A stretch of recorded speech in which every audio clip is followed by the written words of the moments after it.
In anticipation of the ratification of the convention, draft legislation to implement its provisions had been introduced in the House and the Senate.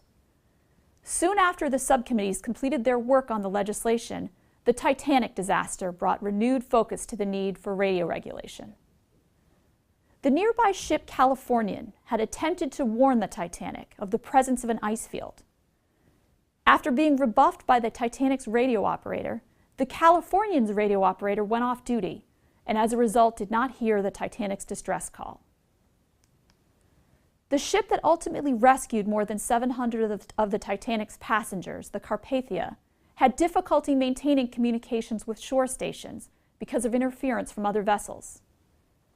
In the wake of the ratification of the Berlin Convention and spurred by the Titanic tragedy, Congress enacted the Radio Act of 1912.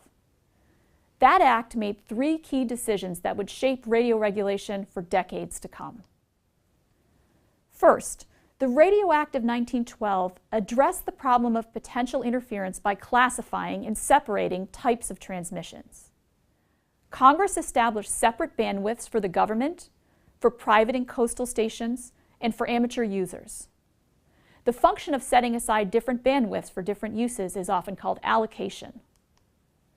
Second, the Radio Act of 1912 prohibited interstate, foreign, or maritime radio communications except by those with a license issued by the Secretary of Commerce and Labor. So the statute provided that the U.S. government would determine who would receive a license to use the radio spectrum. The function of granting a particular user a license is often called assignment. Third, the Act established a hierarchy of use. In addition to receiving preferred bandwidths, government operators were not subject to many of the restrictions that applied to non-government stations. So through the Radio Act of 1912, the United States government assumed substantial control over critical aspects of the radio spectrum.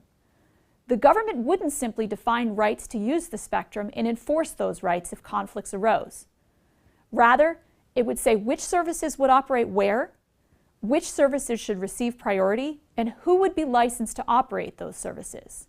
And as we'll see, the effects of these key regulatory decisions remain with us today.